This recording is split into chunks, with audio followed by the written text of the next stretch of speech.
오늘 우리에게 주신 하나님의 말씀 에베소서 3장 7절부터 13절까지 말씀, 에베소서 3장 7절부터 13절까지 말씀 저와 함께 교독하도록 하겠습니다. 7절 말씀을 제가 읽겠습니다. 이 복음을 위하여 그의 능력이 역사하신 대로 내게 주신 하나님의 은혜의 선물을 따라 내가 일꾼이 되었노라. 모든 성도 중에 지극히 작은 자보다 더 작은 나에게 이 은혜를 주신 것은 측량할 수 없는 그리스도의 풍성함을 이방인에게 전하게 하시고 영원부터 만물을 창조하신 하나님 속에 감추어 두셨던 비밀의 경륜이 어떠한 것을 드러나게 하려 하심이라. 이는 그저 그리스도를 하늘에 있는 통치자들과 권세자들에게 하나님의 각종 지혜를 알게 하려 하심이니 곧 영원부터 우리 주 그리스도 예수 안에서 예정하신 뜻대로 하신 것이라. 그를 믿음으로 말미암아 담대함과 확신을 가지고 하나님께 나아감을 얻느니라. 같이 읽겠습니다. 그러므로 너희에게 구하노니 너희를 위한 나의 여러 환난에 대하여 낙심하지 말라. 이는 너희의 영광이니라. 아멘. 계속해서 에베소서 말씀을 함께 나누고 있습니다. 교회에 대해서 공부하기 위해서 봐야 될 성경 본문이 어디냐고 물어본다면 가장 먼저 꼽는 서신서가 바로 에베소서입니다. 교회가 어떤 곳이고 교회는 어떤 일을 감당해야 하며 교회는 어떤 모습으로 나아가야 되는지 알기 원한다면 에베소서를 반드시 봐야 됩니다. 에베소서 안에 그 교회 공동체를 향한 하나님의 뜻, 특별히 우리가 함께 나눴던 비밀이 담겨 있기 때문에 그렇습니다. 하나님께서 우리에게 구원을 주신 것은 은혜로 선물로 주신 줄 믿습니다. 선물로 받은 그 구원을 받은 자들이 함께 모여 모퉁이 돌 대신 예수님께 어떻게 된다고 했죠? 연결된다고 했어요.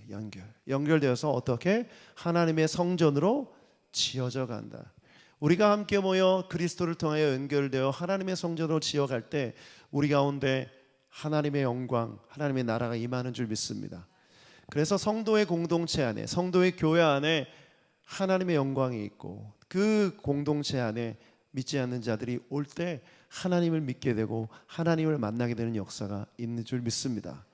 이것은 교회에게 주신 놀라운 축복이죠. 그래서 우리는 이 교회 공동체를 위해 우리가 어떤 일을 해야 하는지, 어떤 일을 감당해야 되는지 오늘 본문을 통해서 함께 보도록 하겠습니다. 첫 번째, 우리는 모두 복음의 일꾼입니다. 우리는 복음의 일꾼입니다.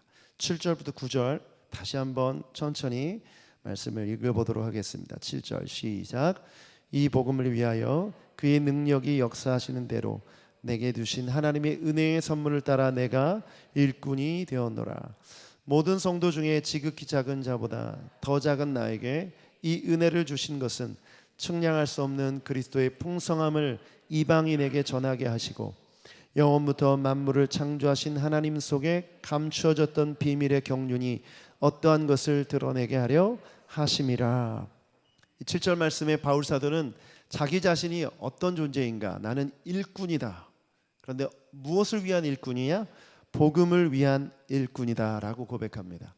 일꾼이란 단어를 원어를 보면 디아코노스라는 단어입니다. 이 디아코노스는 하인, 고용인 혹은 집사 이렇게 번역할 수 있습니다. 이 디아코노스가 바로 바울 사도가 표현한 이 일꾼이란 단어의 의미를 잘 드러내고 있죠. 정확하게 말하면 복음에 의해서 고용된 노동자, 일꾼 이렇게 번역할 수 있습니다. 그렇다면 복음이 시키는 대로 행하는 하인, 복음이 중심이 되고 복음이 가치가 돼서 행동하는 사람을 의미합니다. 그런데 자기 자신을 어떻게 표현합니까? 성도들 중에 지극히 작은 나, 겸손하게 자신을 표현하면서 정말 부족하고 연약한 나를 하나님이 그 복음을 위한 일꾼으로 삼아주셨다라고 고백합니다. 그런데 이 일꾼에게 어떤 일이 맡겨졌다고요? 측량할 수 없는 그리스도의 풍성함을 누구에게? 이방인에게 전하게 하시려고, 이방인에게 하나님의 풍성한 은혜를 전하게 하려고 나를 일꾼 삼으셨다. 그리고 하나님 속에 감추어졌던 비밀의 경륜이 뭐라고 했죠? 오이코노미냐, 오이코노미아. 발음이 너무 어려운데. 오이코노미아. 경영, 관리 이런 뜻이라고 했죠.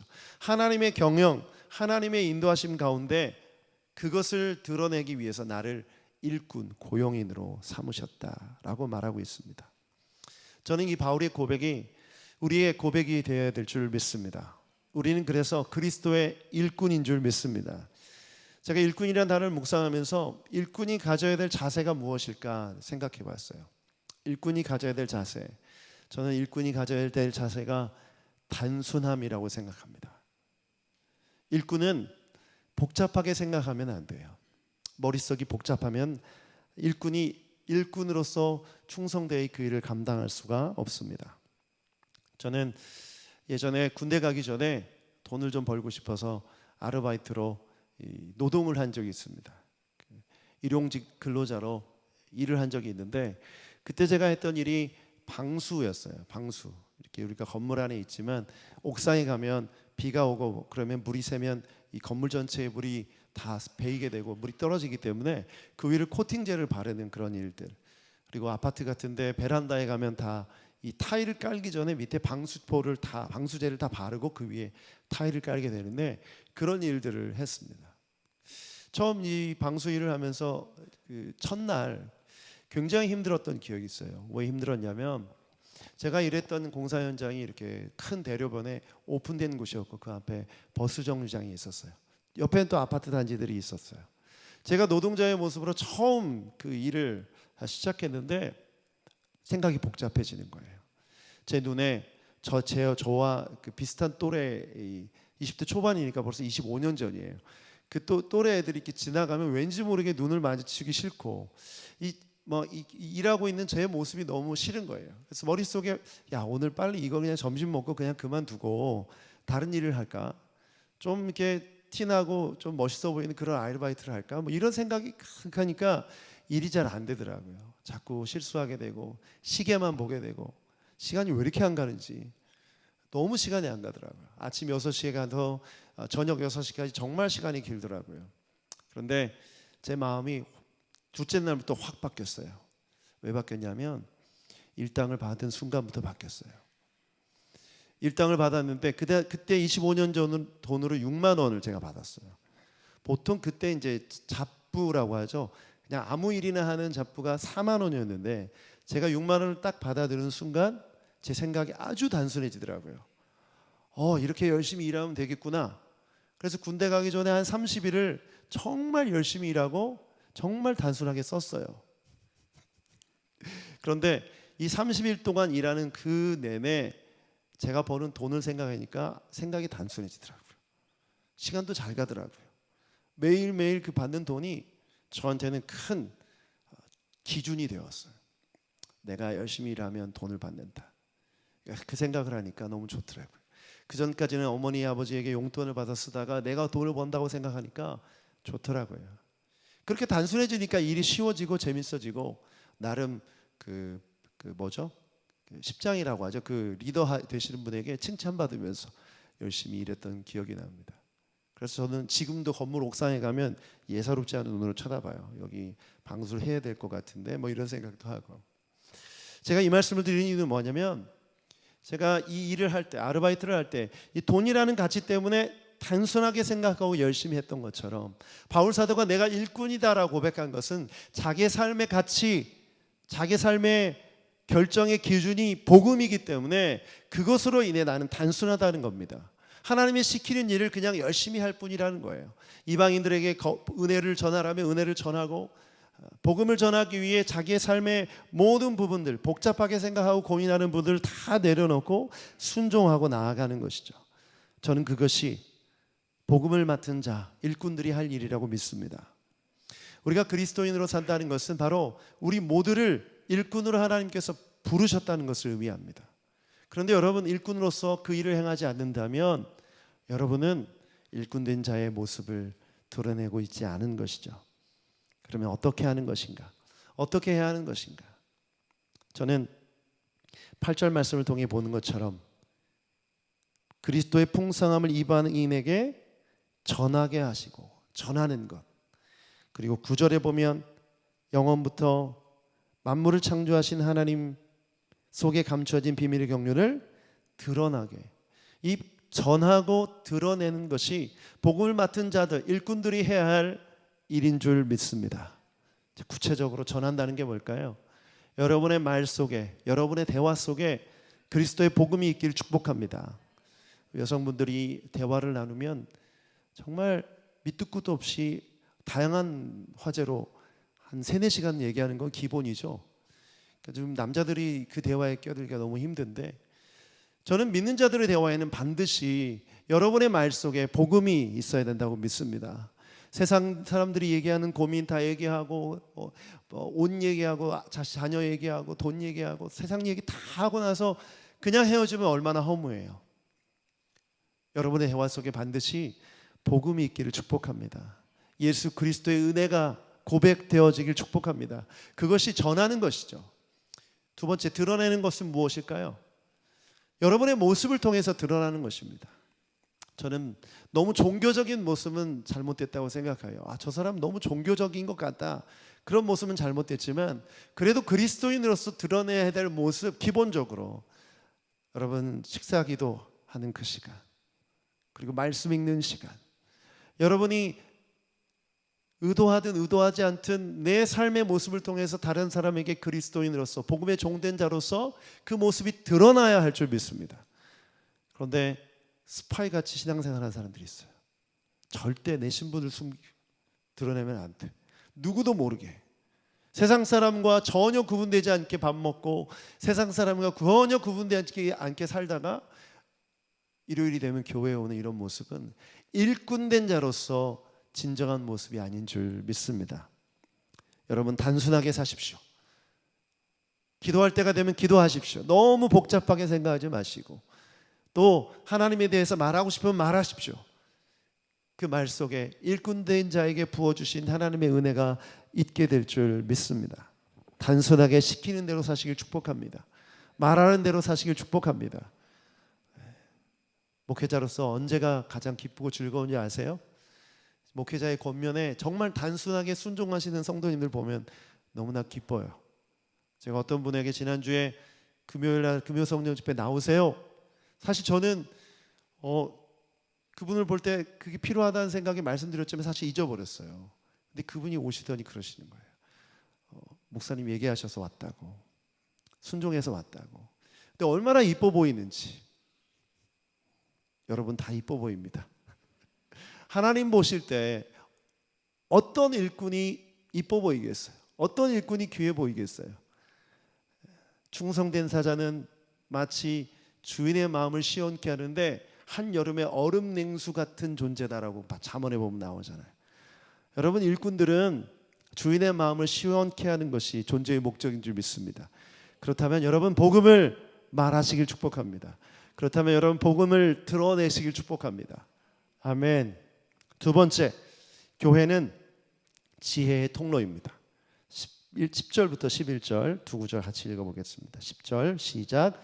이제 교회로 말미암아 하늘에 있는 통치자들과 권세들에게 하나님의 각종 지혜를 알게 하려 하심이니 곧 영원부터 우리 주 그리스도 예수 안에서 예정하신 뜻대로 하신 것이라. 아멘.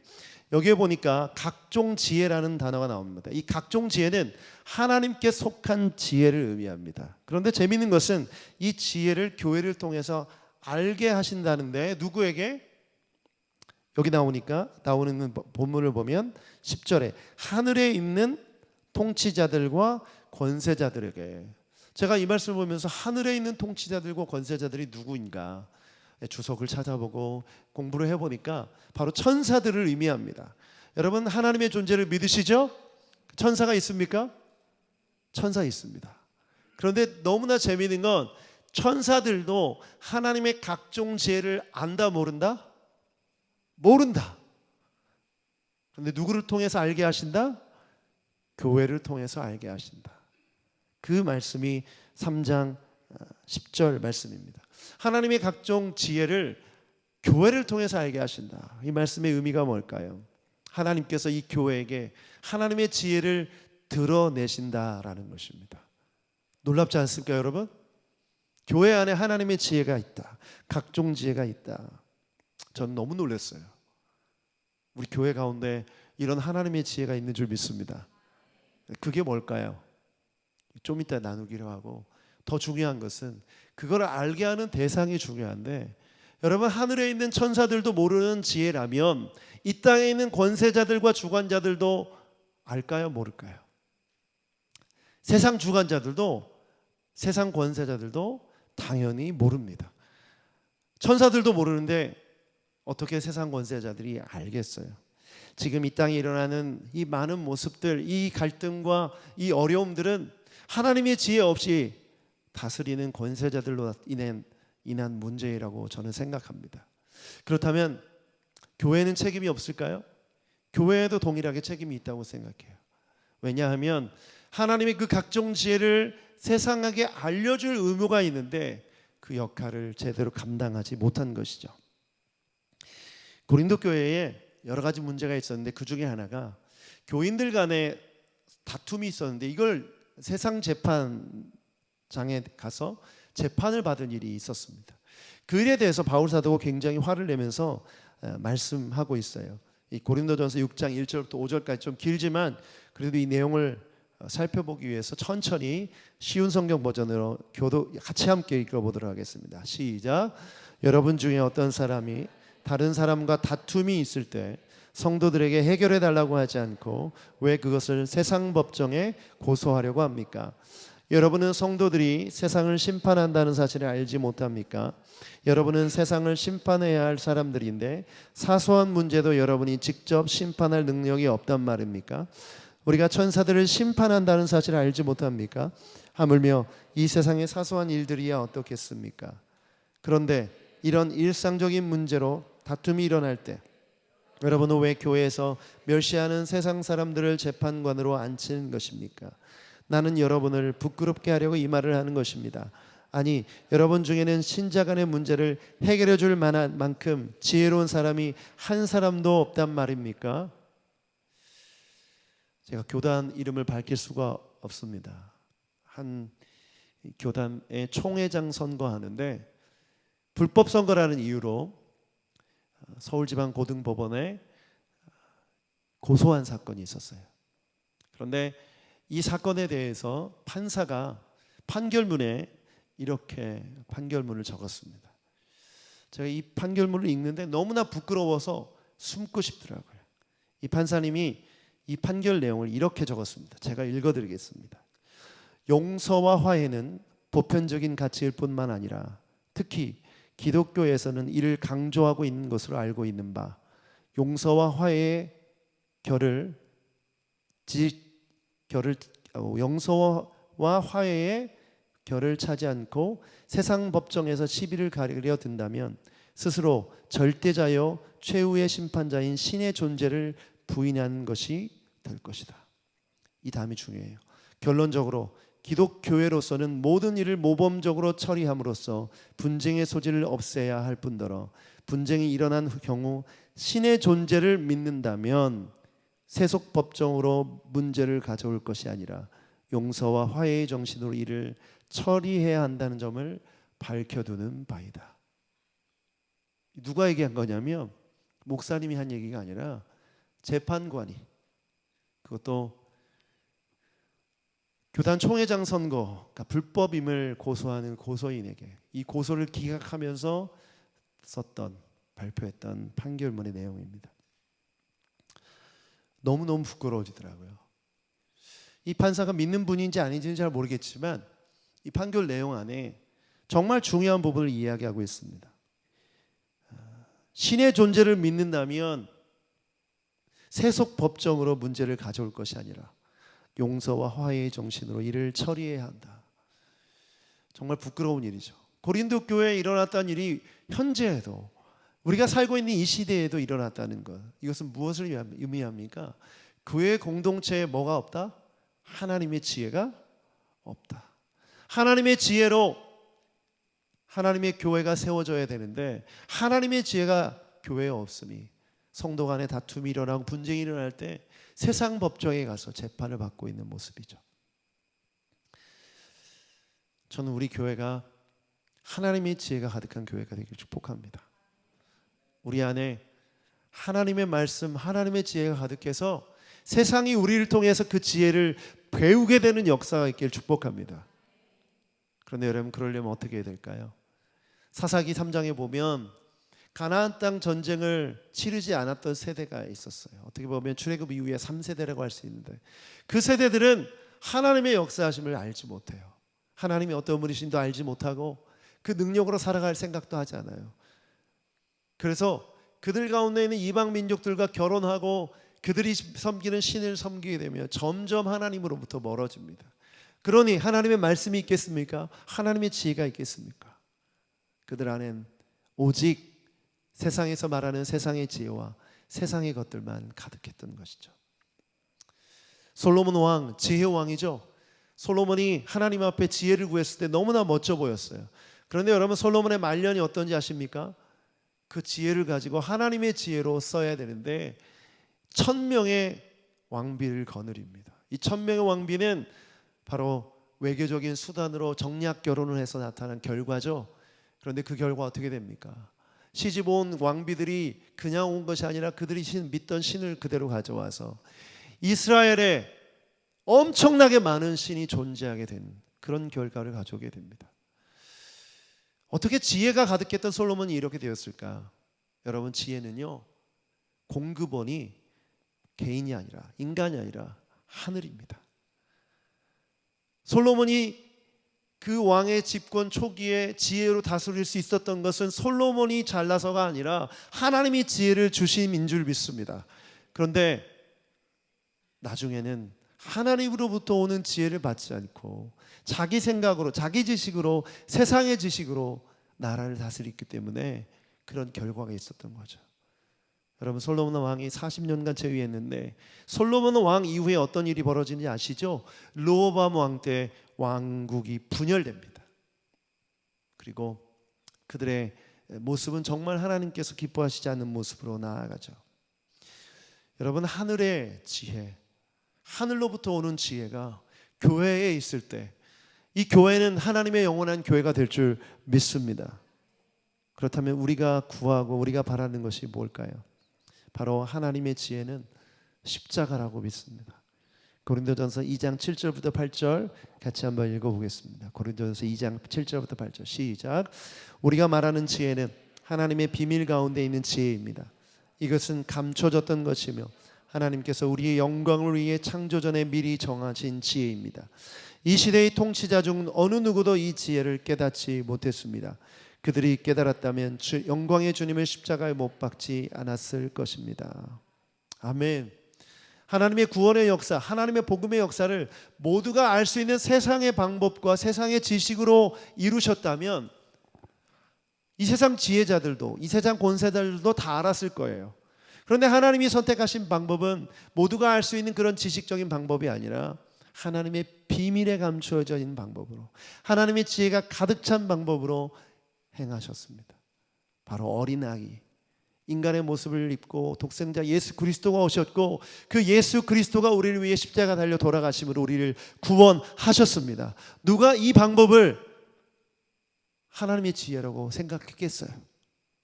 그렇기 때문에 감춰진 것이며 비밀로 있었던 것이죠. 그런데 이 비밀을 어떻게 하셨다? 우리에게 밝히 드러내 보이셨다. 아멘.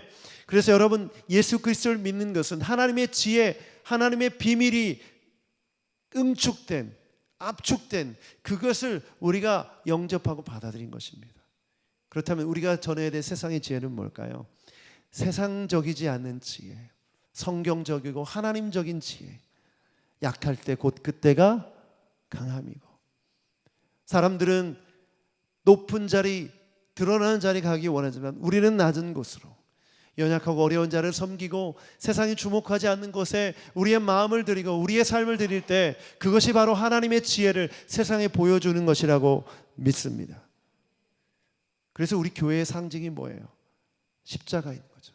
모든 사람이, 세상 사람들이 어리석게 보였던 그 십자가가 하나님의 지혜의 완성, 지혜의 최고의 모습인 것입니다. 여러분, 그래서 우리가 전해야 될 지혜는 십자가인 줄 믿습니다. 여러분 그 십자가를 말하고 십자가를 묵상하고 십자가를 붙들고 나아가시길 주님의 이름으로 축복합니다. 이제 마지막으로 함께 하나님 앞에 나아가십시다. 이 십자가를 붙들고 12절 13절 같이 한번 읽어보겠습니다. 시작. 우리가 그 안에서 그를 믿음으로 말미암아 담대함과 확신을 가지고 하나님께 나음을 얻느니라. 그러므로 너희에게 구하노니 너희를 위한 나의 여러 환난에 대하여 낙심하지 말라. 이는 너희의 영광이니라. 아멘. 여러분 예배에 참석할 때 기억해야 될 것은 이것입니다. 그리스도를 믿는 믿음, 그 믿음이 내 안에 있느냐입니다. 여러분 안에 그리스도를 믿는 믿음이 있습니까? 그렇다면 하나님 앞에 나아갈 수 있습니다. 그런데 바울 사도가 이렇게 얘기합니다. 우리는 그 믿음 안에서 하나님 앞에 나아갑니다. 우리는 바로 교회 공동체를 향해서 그 믿음으로 날마다 하나님 앞에 나아가라고 얘기합니다. 그런데 어떤 마음으로? 담대함과 확신으로. 담대함과 확신으로. 왜 바울 사도가 담대함과 확신을 언급했을까요? 여러분 에베소 교인들의 마음의 상태가 바로 두려움과 불안이 있었기 때문입니다.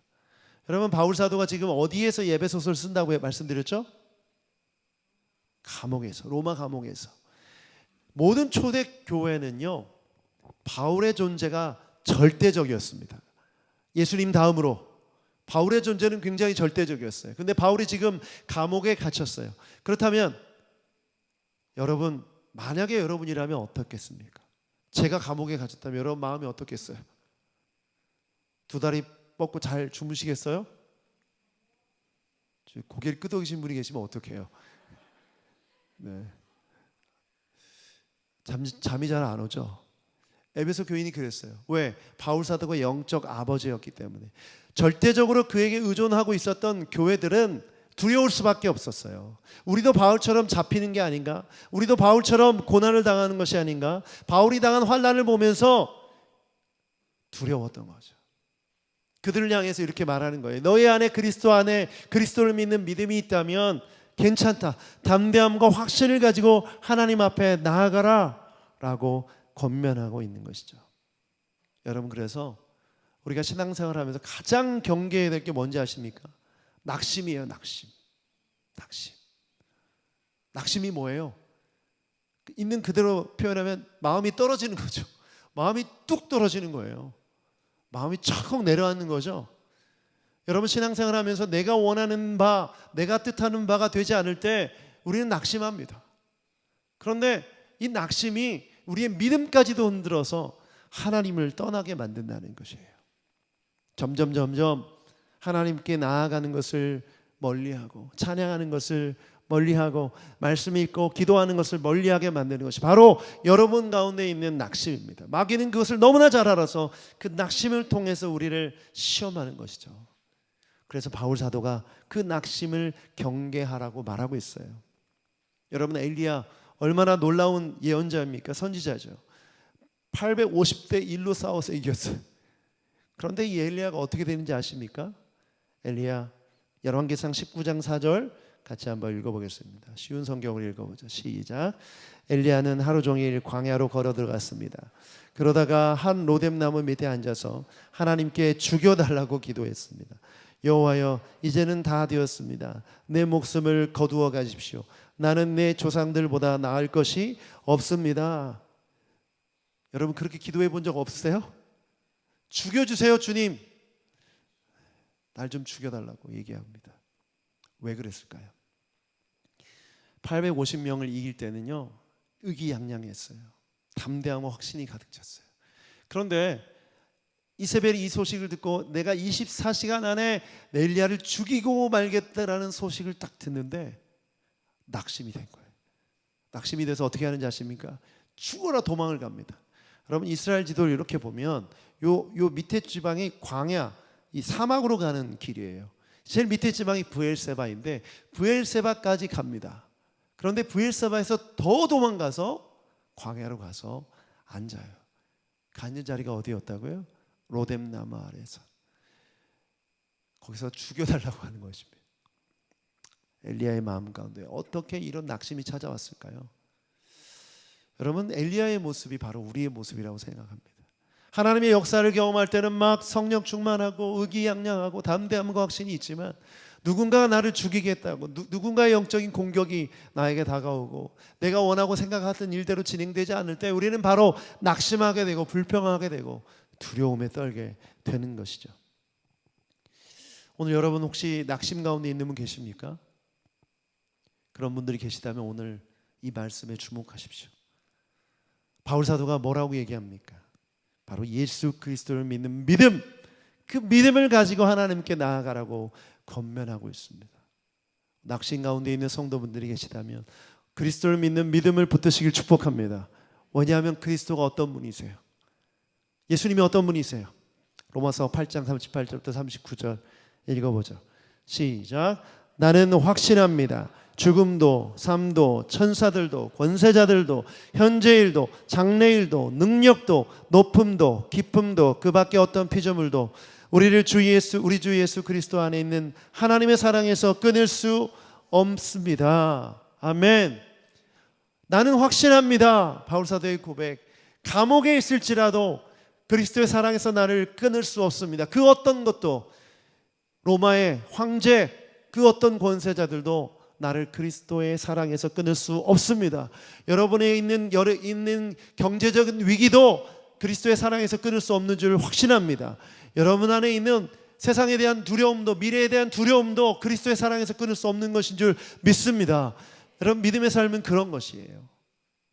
그런데 낙심이 찾아오고 이 믿음이 사라질 때 두려운 것이죠. 바울 사도의 권면의 말씀을 여러분 듣고 결단하시길 축복합니다. 저는 그래서 하나님께 나아가자고 하는 이 바울 사도의 말씀이 얼마나 귀한지 몰라요. 하나님께 나아가서 뭐 합니까? 여러분 하나님께 나아가서 뭐 해요? 찬양하죠. 기도하고 주님께 예배하죠. 저는 그래서 시편 42편 5절을 정말 좋아합니다. 암송하는 말씀인데 여러분 이 말씀을 오늘 마음에 새기시길 축복합니다. 같이 한번 읽어보죠. 시작. 내 영혼아 내가 어찌하여 낙심하며 어찌하여 내 속에서 불안해하는가.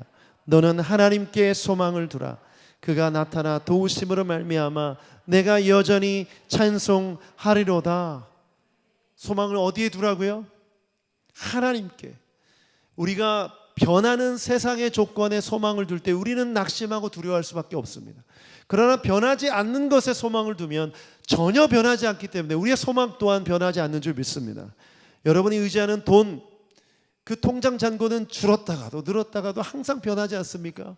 우리가 의지하는 사람 한결같을 것 같지만 그 사람도 변해요. 그런데 하나님은 결코 변함이 없는 분인 줄 믿습니다. 우리 예수님은 어제나 오늘이나 영원토록 동일하신 분이신 줄 믿습니다. 그렇다면 그분께 소망이 두는 것이 우리가 할 일이죠. 바울 사도는 두려움 가운데 있는 에베소 교인들에게 그걸 얘기해 주고 있는 거예요. 그러면서 너무나 감동적인 말씀이 뭔지 아십니까? 13절. 나의 고난이 여러분에게 영광이 됩니다. 이는 너희의 영광이라. 내가 받는 이 고난이 너희의 영광이라. 이게 무슨 의미일까요? 왜 바울의 고난이 에베소 교인들에게 영광이 될까요? 여러분, 고난이 없는 영광은 없습니다. 예수님의 십자가라는 고난이 있었기 때문에 부활이라는 영광이 있었던 것처럼 여러분 신앙 가운데 고난을 겪고 있다면 그것은 곧 하나님의 영광이 드러날 기회인 줄 믿습니다. 바울 사도가 감옥에 갇히지 않았다면 그들의 믿음, 그들이 하나님을 향한 열정과 신앙이 어떤 것인지 알 수 없었을 거예요. 그것은 하나님께서 우리에게 주어지신 시험과 같은 것입니다.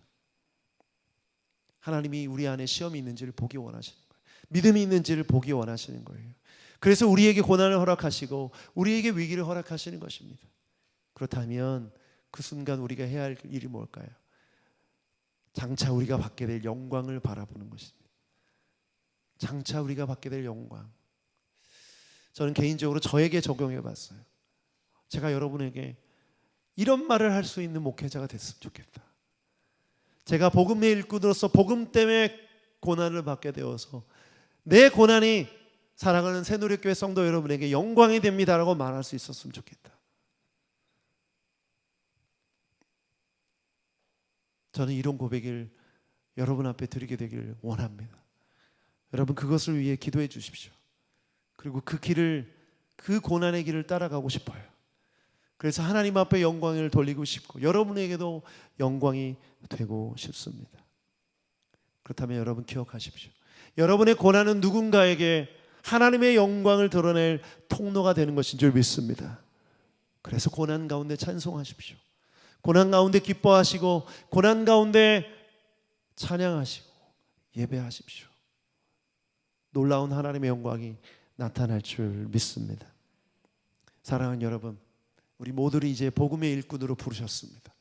그렇다면 그 일꾼으로 살기 위해 여러분 삶 가운데 있는 모든 고난을 감사하며 나아가면 그 모습을 통해 하나님 영광 받으시고 우리 모두에게 하나님의 영광을 새누리 교회에게 부어주실 줄 믿습니다. 이 시간 함께 기도하며 나아가십시다. 주신 말씀 기억하며 주님, 나를 복음의 일꾼으로 삼아주심을 감사합니다. 주님, 복음의 일꾼으로서 해야 할 일은 바로 순종하는 것인 줄 믿습니다. 주님 주신 말씀에 단순하게 순종하며 주님 앞에 나아가게 하여 주시옵소서. 하나님, 새노래 교회에게 하나님의 지혜를 부어 주시옵소서. 그 하나님의 지혜로 말미암아 세상을 향해 그 지혜를, 그 복음을 전하는 우리가 되게 하여 주시고, 때론 고난 가운데 환난 가운데 있을지라도 하나님이 어떤 분이신지 드러냄으로 말미암아 하나님의 영광이 온 열방에 나타나게 하여 주시옵소서. 이 시간 주신 말씀을 기억하며 함께 기도하며 나아갑니다. 기도하시겠습니다. 하나님, 주님 감사합니다. 오늘 말씀을 통해 하나님의 지혜가 어떤 것인지 깨닫게 해주심을 감사합니다.